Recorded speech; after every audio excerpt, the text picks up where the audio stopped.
Magandang araw mga kaginto! Ngayon ay naririto muli tayo sa panibagong serye ng A Day with the Lord. Samahan niyo po muli ako na ating pagnilayan ang mga inspirasyon at mga salita ng Panginoon. May hamon sa atin ngayong hapon na ito. Deal or no deal?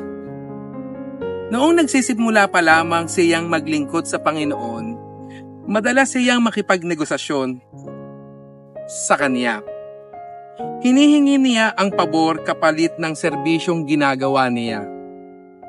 Panginoon, habang naglilingkod ako, alagaan mo ang aking mga magulang, ang aking kapatid, pamilya, trabaho at mga kaibigan.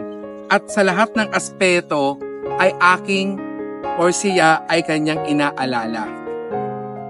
Kaya nang biglang namatay ang kanyang ama noong taong 2013, tinanong niya ang Diyos, bakit mo ito hinayaang mangyari?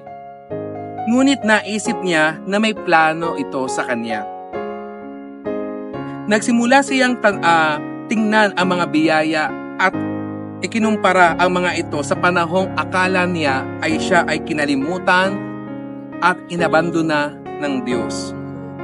Doon niya napagtanto kung gaano kabuti kamahabagin ang Diyos. Tulad ng awit na Magnificat, ay nagpapaalala ito sa atin na magkaroon tayo ng diwang mapagpasalamat at may papuri sa ating Panginoon. Tinatawag tayong ipahayag ang kaniyang kadakilaan at katapatan anuman ang nangyayari sa ating buhay. Ating pagnilayan. Sa halip na pagtuunan natin ng pansin ang mga pagsubok sa buhay, ay mag-focus tayo sa kabutihan ng Diyos.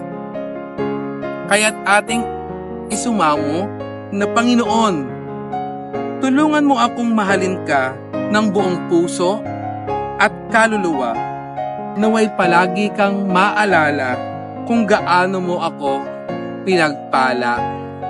Amen.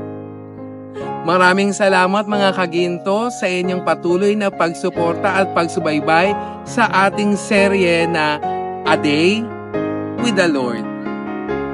Muli, samahan niyo po muli ako sa panibagong yugto na ito ng ating seryeng ito. Paalam mga kaginto!